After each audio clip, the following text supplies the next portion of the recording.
Agora nós vamos visitar o museu aqui do Santuário do Caraça, que explica toda a história do Santuário do Caraça e do Caraça todo. Então, para vocês visitarem, é só agendar na recepção do Santuário do Caraça e a visita é gratuita. Vamos lá comigo?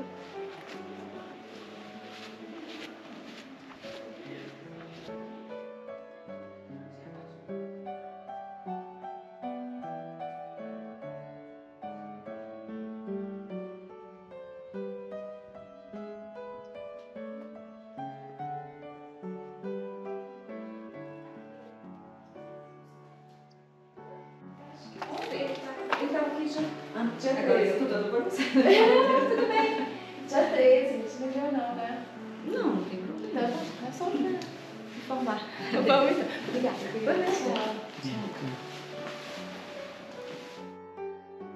Esta viagem teve duração de 2 semanas. Percorremos mais de 2.000 quilômetros pelo sul de Minas. E este é o nosso primeiro destino. Inscreva-se no nosso canal para embarcar conosco nesta aventura. Você sabe o porquê, né, do nome Caraça? Por conta do gigante no alto da serra. Quando os bandeirantes chegaram até aqui, eles avistaram o rosto de um gigante no alto da serra e se deu o nome Caraça, porque Caraça do Tupi-Guarani significa cara grande. Por conta disso, ficou-se o nome. Então aqui a gente consegue ver, visivelmente, né, o gigante, que aqui é a testa dele, o nariz, a boca dele está entreaberta, o queixo. Aqui no vale se tem o pescoço dele e a barriga, é como se tivesse uma pessoa deitada. Interessante. E essa foto retrata um pouco melhor. Um dos nossos guias, o Tião Crispim, fez essa belíssima foto pra gente. Essa foto vocês conseguem fazer lá da Pedra da Paciência. Tá?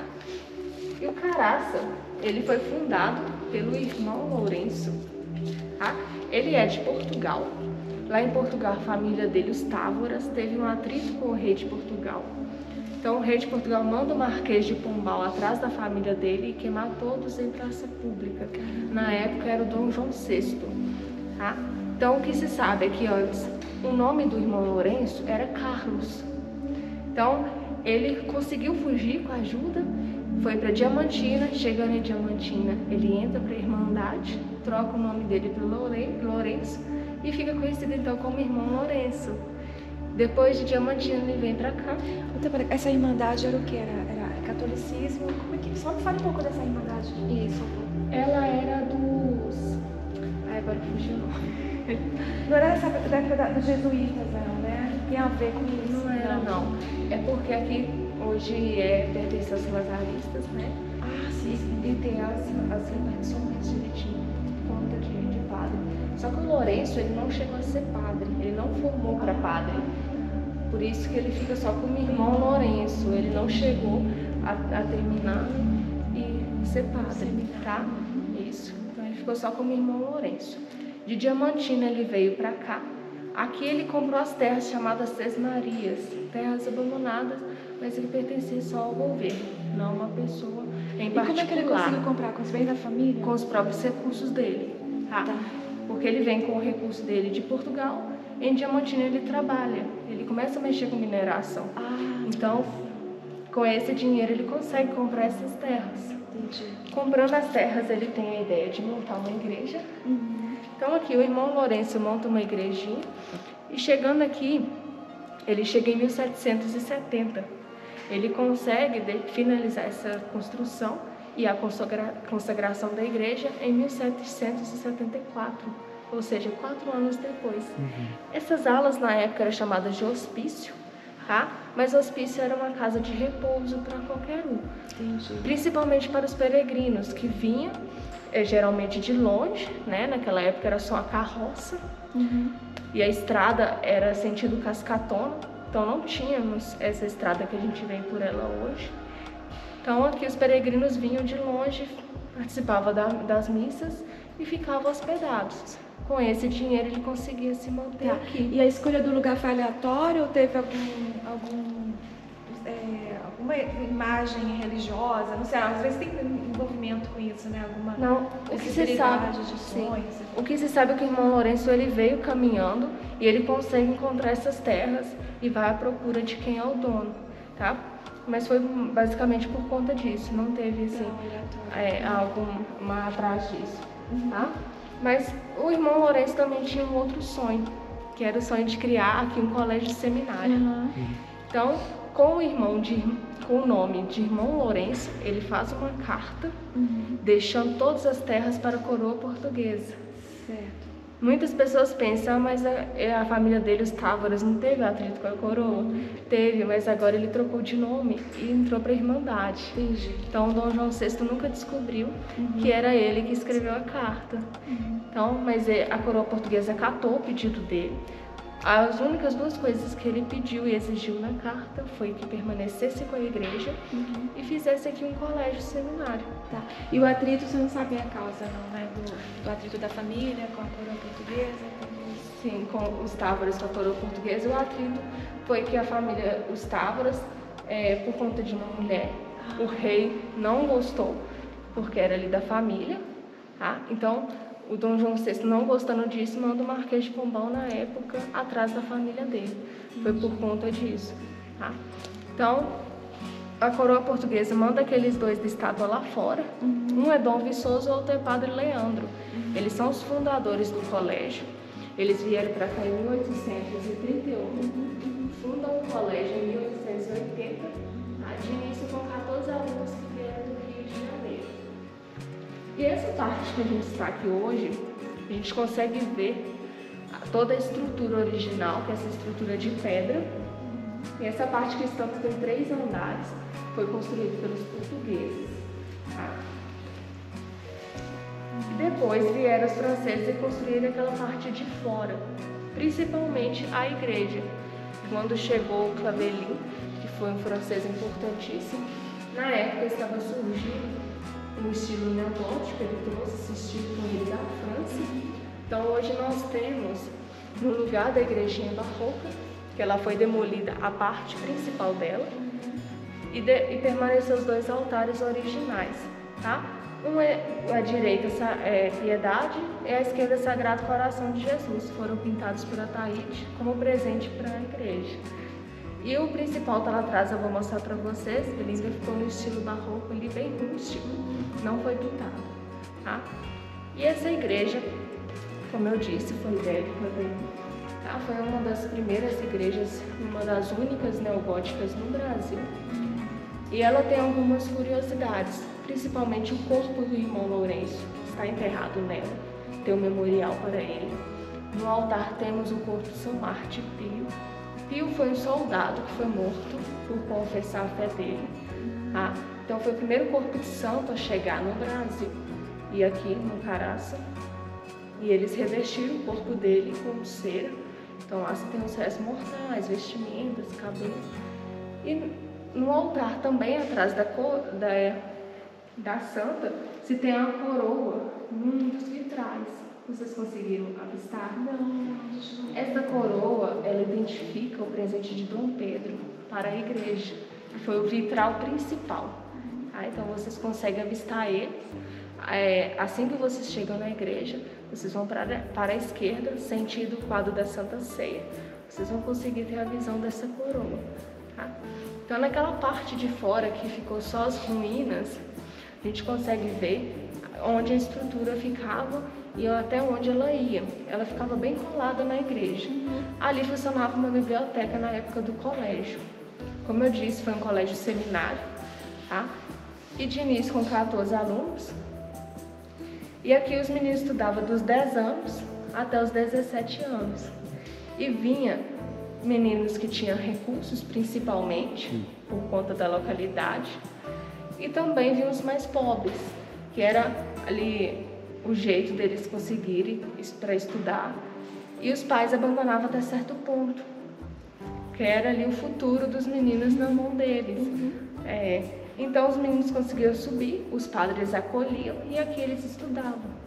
Estudavam 4 idiomas, o francês, o grego, o latim e o português. Além das matérias, estudava teatro, estudava tinha jogos, estudava música. Então aqui eles faziam as vestimentas, sapato, roupas, aprendiam a cortar cabelo. Então aqui os meninos aprendiam diversas atividades no geral, especificamente para padres. No final, ali aos 17 anos, tem-se a formação para ser padre, tá? Mas durante um tempo, o colégio, eles ficaram numa indecisão do colégio. Então, o colégio por um tempo foi um colégio normal, onde você podia escolher o que você queria ser depois daqui. Foi aí que se formou 120 que foram para a área do governo, inclusive o Afonso Pena e o Arthur Bernardes. Foram presidentes da República importantíssimos. Além deles, mais 119 foi para a área do governo. Tá? Então aqui eu mostro para vocês um pouco da repartição do colégio. No terceiro andar tinha o dormitório dos meninos, era dividido dos maiores para os menores. No segundo andar tinha a enfermaria, salas de teatro, salas de estudo. No primeiro também, vou mostrar para vocês as repartições. Tá? E como eu falei, aquela parte de fora, a estrutura que ficou só nos restos, né, nas ruínas, foi por conta de um incêndio que se deu ao fechamento do colégio. Esse incêndio começou com esse fogareiro elétrico ligado, com uma luz ligada. Em 1968, o que se sabe é que era horário de dormir, mais ou menos 8h30 da noite, um dos seminaristas esqueceu esse fogareiro elétrico ligado. É onde ele derretia uma espécie de goma que se transformava em cola depois de derretida. Ela servia para a restauração e encadernação de livros. Tá? Então ele esquece ela ligada, ela transbordou e caiu em torno de 30 mil a 50 mil livros. Desses livros, 15 mil foram resgatados pelos próprios. E hoje a gente tem um acervo no segundo andar que guarda esses livros. E muita gente tem curiosidade do porquê aqui tinha eletricidade. Vocês já ouviram falar do tanque grande? Não. O tanque grande foi a segunda maior hidrelétrica de Minas. Ele quem gerava a energia aqui para o colégio. Com a chegada da CEMIG em 1960, ele foi desativado. Hoje lá tem os requisitos de como funcionava e é aberto à visitação. Tá? Também na época tinha em torno de 92 alunos, 2 estavam na enfermaria, observação, 90 estavam dormindo. Esses 2 que estavam na enfermaria foram os primeiros a sentir o cheiro da fumaça e avistaram que estava acontecendo ali um incêndio. Foram esses 2 que avisaram os outros 90 e de prontidão eles pegaram o que dava para pegar na hora e começaram então a tentar apagar o incêndio juntamente com os padres. E os bombeiros que tinham na época vieram de Belo Horizonte. Eles chegaram só no dia seguinte para fazer o rescaldo. Não tinha mais o que se fazer. Por conta disso, conseguiu-se resgatar só apenas 15 mil livros. Agora eu mostro para vocês um pouquinho dos objetos, os moldes de sapatos, também as máquinas que costuravam o couro. Tem as máquinas de cabelo, eles faziam os próprios sapatos, aprendiam a costurar o couro com essas máquinas. Tá? É como se fosse uma máquina de costura mesmo, só que especificamente para couro. E eles aprendiam também a fazer a própria vestimenta, que era o de seminário na época.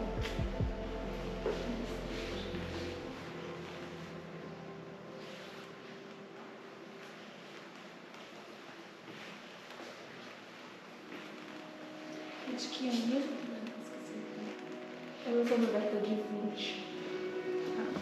E vieram 3 ali vieram da Inglaterra e uma é da Itália. E aqui são peças e objetos que foram usados na Fazenda do Engenho. A Fazenda do Engenho ela foi construída na época do colégio, principalmente para os meninos que eram mais pobres e não conseguiam ir para casa passar as férias com os pais. tá? Mas também foi construída para aqueles que tinham nota vermelha. Aqui tinha o famoso estudo vermelho. Quem ficava no estudo vermelho ficava aqui para suprir suas notas e não ia para casa nas férias. Então os padres fizeram a Fazenda do Engenho como uma atividade à parte para esses meninos. E diversão à parte para aqueles que tinham nota boa e não tinham condições de ir para casa. Aqui a gente consegue ver o cravo, que hoje é o famoso prego, né? A gente utiliza por várias vezes o arador, que tem o abafador de fogo. Temos todos assim, os objetos utilizados na época. Depósito de grãos. Aqui é a alimentação, né? É a bandeja. Isso é o bandejão dos alunos. E aqui temos uma parte que mostra um pouquinho como que era feito o café, né? Aqui nós temos um torrador de grão, um moedor. E esse era o bulho utilizado na época do colégio. E aqui chegou a ter numa época 400 alunos, 400 seminaristas.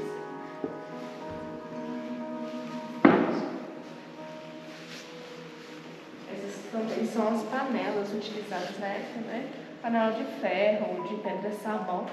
E a pedra-sabão principalmente é retirada aqui do Caraça. Que a gente tem muita pedra-sabão. Essa de ferro, essa pedra-sabão, é isso? Isso é a pedra-sabão e esse daqui é de ferro. E aqui nós temos as camas de Dom Pedro II e Dona Teresa Cristina. Eles vieram para se hospedar no Caraça, então foi tudo muito preparado para a vinda deles. São camas feitas de jacarandá, tá? Naquela época eles dormiam em camas separadas, então Dom Pedro II, ele dormiu no quarto 101, Dona Teresa Cristina no 102. Eles vieram em 1881. E aqui tem os objetos, tem também a porcelana, que veio da Inglaterra, juntamente com a prataria, a prata pura, foi utilizada especificamente pelos dois. Então eles utilizaram ali, depois se guardou, que foi tudo exclusivo para ele.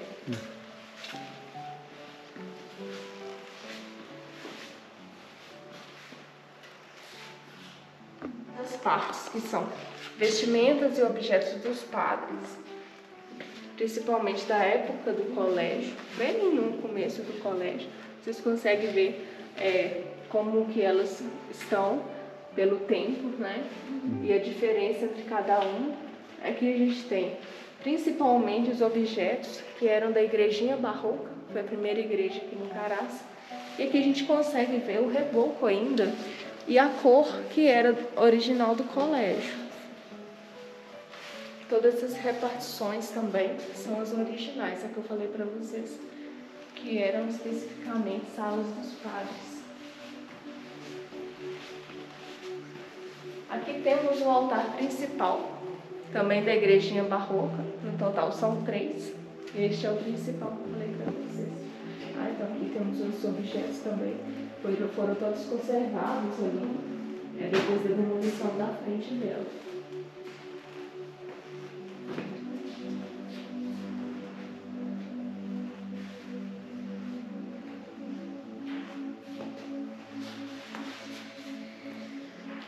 Esses são o ábaco e o compasso que era utilizado pelos meninos para poder estudar ali a matemática. A matemática era bem básica, né? Além de matemática, dava cosmologia, enfim, diversas matérias. E aqui temos uma foto que retrata, ela foi retirada de um filme, tá? Retrata um pouco dali da ceia dos meninos. E essa foto foi ampliada do filme Porta do Céu, já ouviram falar? Não. Tanto que, bem na entrada do Caraça, você tem uma placa que se diz Caraça, Porta do Céu. É referente a esse filme.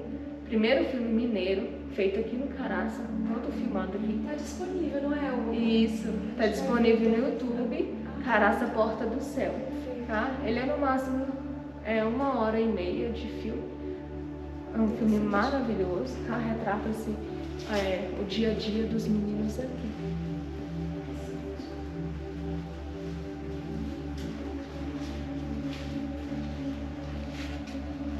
Aqui temos muitos objetos, principalmente o primeiro telefone a chegar aqui no Caraça. Ele chegou lá na fazenda do engenho para poder fazer a comunicação aqui em cima. São telefones da década de 20. E aqui atrás nós temos máquinas que faziam revelações das fotos e ampliava elas. Então eles conseguiam ampliar qualquer foto 15 por 20. Vou mostrar para vocês agora a enfermaria. Aqui ficava no segundo andar. A enfermaria foi criada por aqui os meninos ficavam muito longe de casa, né? Muito longe de tudo. Até hoje a gente fica um pouquinho por conta do trajeto. E naquela época era muito mais difícil. Então se teve a ideia de criar a enfermaria. Para que se tenha todos os objetos, principalmente de dentista, os próprios padres que atendiam aos meninos. Foi um médico de Mariana que teve a ideia da criação da enfermaria. Foi ele que ensinou. Ele foi ensinando aos padres como cuidar dos meninos, como manusear cada objeto ali.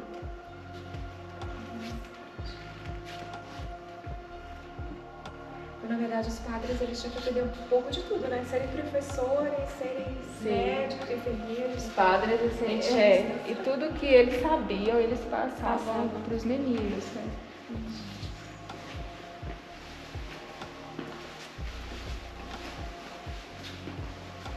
Aqui temos principalmente o violino, que foi doado por uma família de BH em 1923. Temos também. Eles tinham aula de música aqui também. Sim, eles tinham aula de música.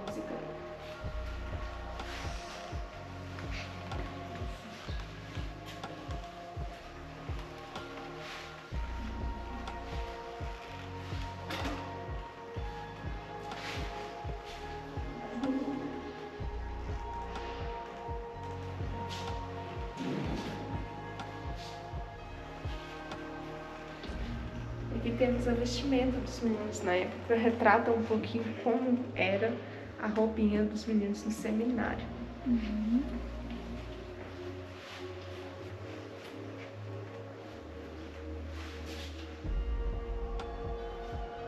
Aqui temos o memorial sobre o padre Tobias Zico. Já ouviram falar sobre a Hora do Lobo? Um pouquinho, só pode contar pra gente. Retrata um pouquinho essa imagem sobre a Hora do Lobo. Essa foto é do padre Tobias Zico. Foi ele quem começou a aproximação com os lobos. Era um padre aqui do Caraça. Então, ele via todos os dias de manhã as lixeiras reviradas. Então, ele ficava pensando que animal estava fazendo aquilo. Ele já chegou a dormir na porta da igreja, para vocês terem uma ideia, aguardando o animal fazer a bagunça na lixeira para ele descobrir que animal que era. Então, o padre Tobias Zico teve toda, assim, eu brinco muito com o pessoal que ele foi muito, como eu posso dizer, o padre Tobias foi muito corajoso, né, de fazer essa primeira aproximação com os lobos aqui no Caraça. Mas graças a isso, que hoje em dia ainda tem a Hora do Lobo, que é o famoso bandejão, todos os dias na porta da igreja, especificamente para os hóspedes, né, por conta do horário. Depois do jantar, senta-se todo mundo na porta do adro, tem sempre um monitor noturno todos os dias acompanhando, então é ele que coloca a comida para os lobos.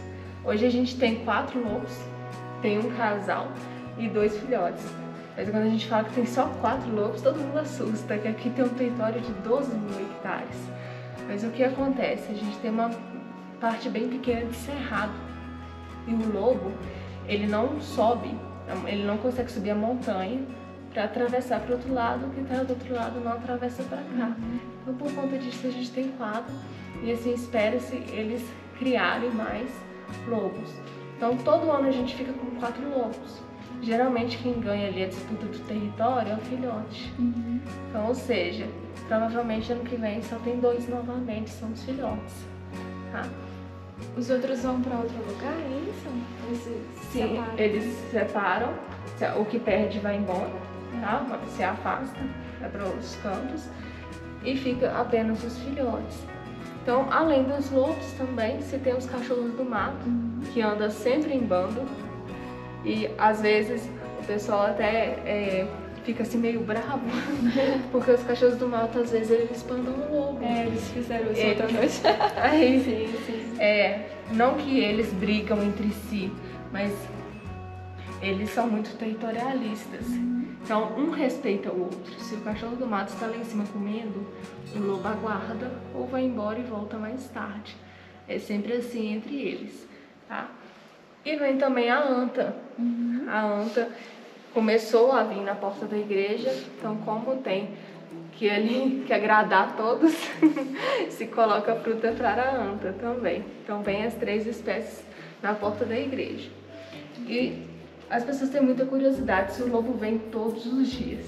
Ele não vem todos os dias, tá? Geralmente agora no frio ele vem mais frequente porque a caça dele vai diminuir. Então como ele sabe que tem comida para ele na porta da igreja, ele é espertinho, ele vem. Aí ele vem com mais frequência, tá?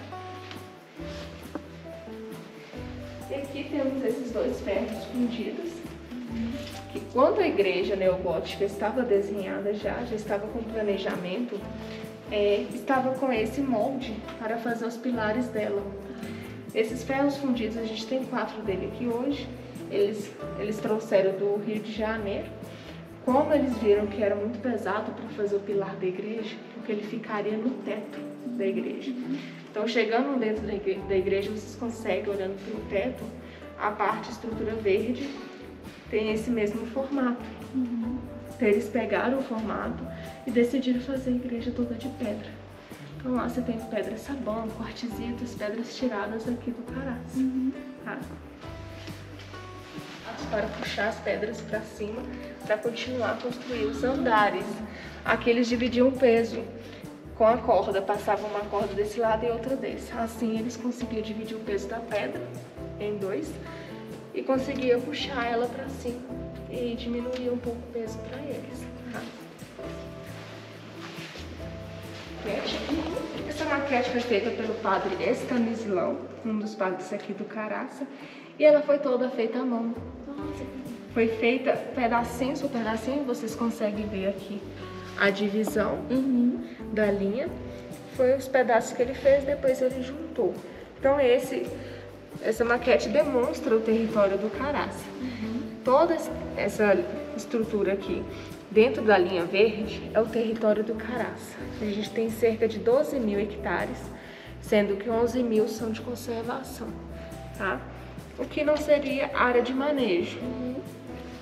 Mesmo assim, quando eu falo que a área de manejo não seria de conservação, ela acaba sendo. Porque, por exemplo, tem uma árvore lá que precisa ser cortada. Precisa de licença, precisa de olhar que árvore que é. Então, assim, é tudo bem planejado.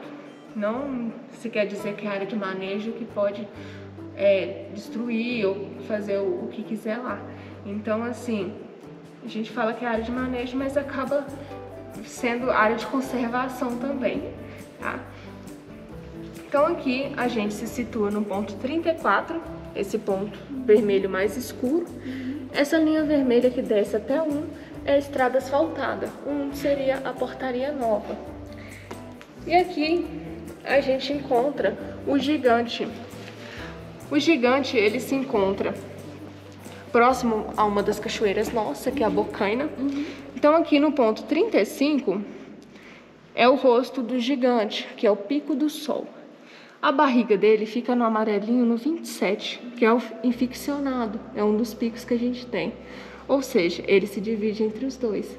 Abaixo do pescoço do gigante, bem aqui, se tem o 28, que é a Bocaina. Tá?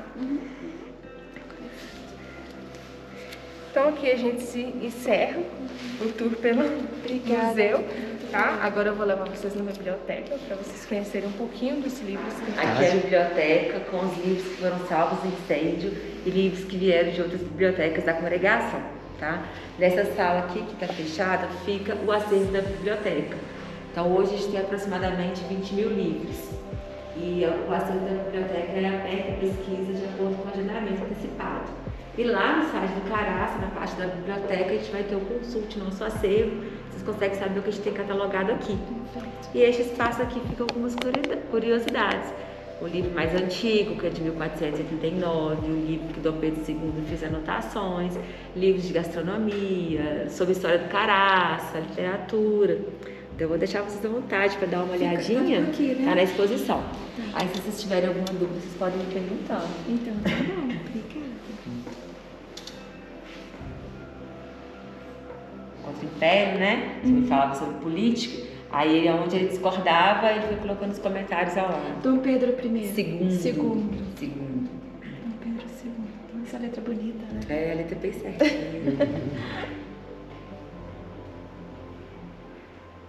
Essa não é de Andrade. É, o começo, o berço da imprensa. É sobre a história natural, não é isso? Isso. Tá, 1489.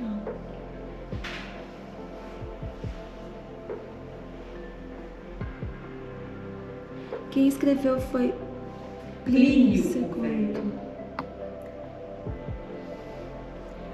Ele era. Qual era a profissão dele? Ele era historiador, de alguma coisa de ambiental, é isso? É, acho que era uma coisa assim. Aquele que morreu na erupção do Vesúvio. Ah, foi, ok.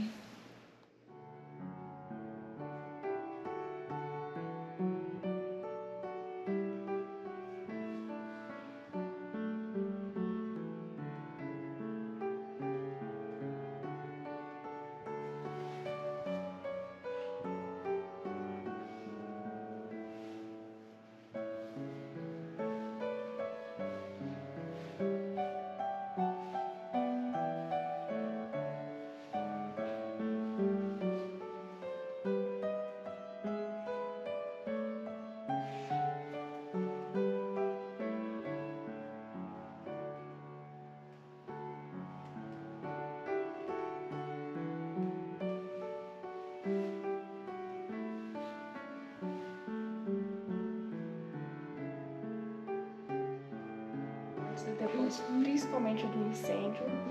E aqui a fotinha dos meninos, que eu falei pra vocês que eles aprendiam a cortar cabelo também. Você vai a imagem deles cortando cabelo. Como que era o dormitório deles.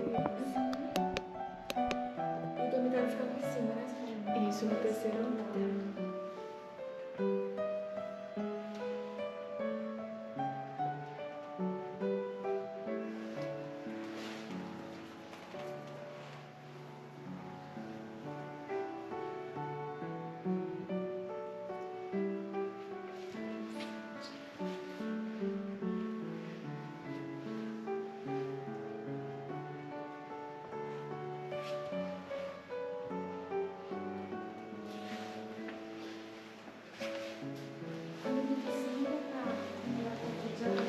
Vocês ficaram com alguma dúvida? Não, tudo certinho. O Douglas também já falou muito pra gente. Tá bem? Então tá bom. Foi um prazer. Obrigada pra mesmo. vocês, tá? Eu que agradeço. Vou fazer pra vocês.